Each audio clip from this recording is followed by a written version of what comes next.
हर किसी को इस चीज का इंतजार है कि कब उसका टाइम आएगा। 20 की उम्र हो गई या सोचते सोचते कि अपना टाइम आएगा। कब उम्र 30 और 50 को पार कर गई, ये सोचते सोचते कि अपना टाइम आएगा। और आधी उम्र इंतजार में बीत गई और एक दिन सीने में दर्द उठा।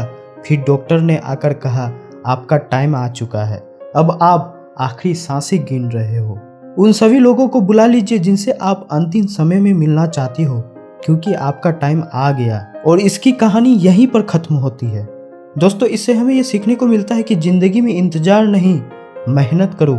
किसी का टाइम आता नहीं, लाना पड़ता है। और जो फिजूल की बातों में उलझे रहते हैं ना, उनका टाइम आता नहीं, सिर्फ जाता रहता है।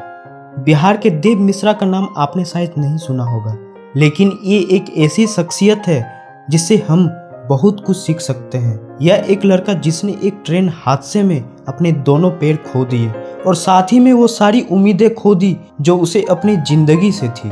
किसी भी इंसान के लिए ऐसा हादसा उसका जिंदगी बर्बाद करके रख देता है। फिर भी देव ने हार नहीं मानी।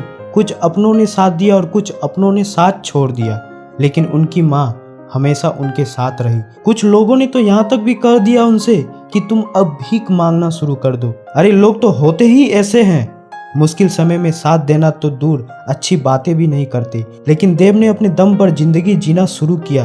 पैर न होते हुए भी वो अपने पैरों पर खड़े हुए, उन्होंने हार नहीं मानी और आज वो काफी ज्यादा फेमस है। देव मिश्रा हम सबके लिए एक मिसाल है। चाहे जिंदगी हमारे साथ कोई भी खेल खेल जाए, लेकिन हमें हार नहीं माननी चाहिए। एक बहुत पुरानी कहावत है कि किसी का बुरा करना, किसी पर अत्याचार करना, यह बहुत बड़ा पाप होता है और अत्याचार सहना उससे भी बड़ा पाप होता है। दोस्तों, जिंदगी में लोगों को करीब आने दो, लेकिन किसी को इतनी इजाजत मत दो कि वो तुम्हारा हौसला तोड़ सके। इस दुनिया में लोगों ने एक अलग ही मेंटेलिटी बना दी है कि आपके पास ताकत, अच्छी एजुकेशन, दिखने में सुंदरता, गोरा और एक अच्छा बैकग्राउंड अगर आपके पास नहीं है तो आप कभी सफल इंसान नहीं हो सकते। जबकि सच इस बात से कोसों दूर है। सच ये है कि ताकत, एजुकेशन, गोरापन और एक अच्छा बैकग्राउंड, इनमें से कुछ भी जरूरी नहीं।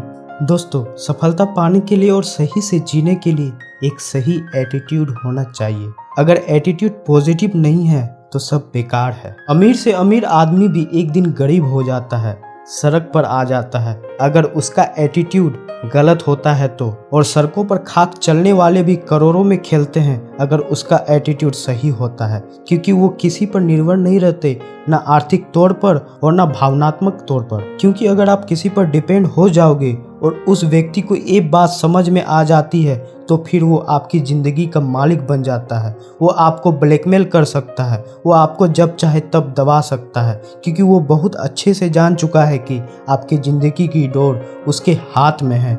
ना तो अपनी ज़िंदगी की डोर किसी इंसान के हाथ में दो और ना ही अपने मन के हाथ में दो, क्योंकि ये जो तुम्हारा मन है ना, ये तुम्हारा सबसे बड़ा दुश्मन है। इसलिए हमेशा किसी और की नज़र से खुद की ज़िंदगी को देखो और जो सही लगता है वो डिसीजन लो। मन तो कभी करेगा, कभी नहीं करेगा। मन के चक्कर में ना जाने कितने लोग लूट गए, बर्बाद हो गए। तो हमेशा अपनी ज़िंदगी को दूसरों की दृष्टि से देखो और वो निर्णय लो जो आपके लिए सही हो। और अपने हर कदम को, अपने आने वाले हर काम को एक रहस्य रहने दो लोगों के लिए। दुनिया को सिर्फ नतीजे दिखाओ। लोगों को बहुत जल्दी होती है हर चीज़ का नतीजा देखने के लिए, लेकिन कोई भी बड़ा काम 1 या 2 दिन में तो होता नहीं। तो उन्हें लगता है कि आप शायद इस लायक है ही नहीं। आपको डिप्रेस करने की कोशिश करते हैं, जाने अनजाने में आपका मोटिवेशन खत्म कर देते हैं।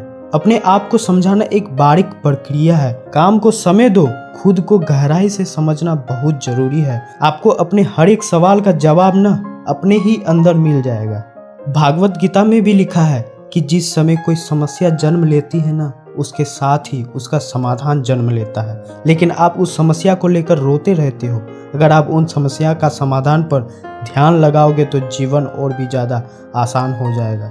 तो जो आज करूँगा, कल करूँगा, जो रोज़ कहते रहते हो ना, उन सब से बाहर निकलो और जो भी तुम्हें बनना है उसके लिए उठो। आज से ही मेहनत करना शुरू कर दो।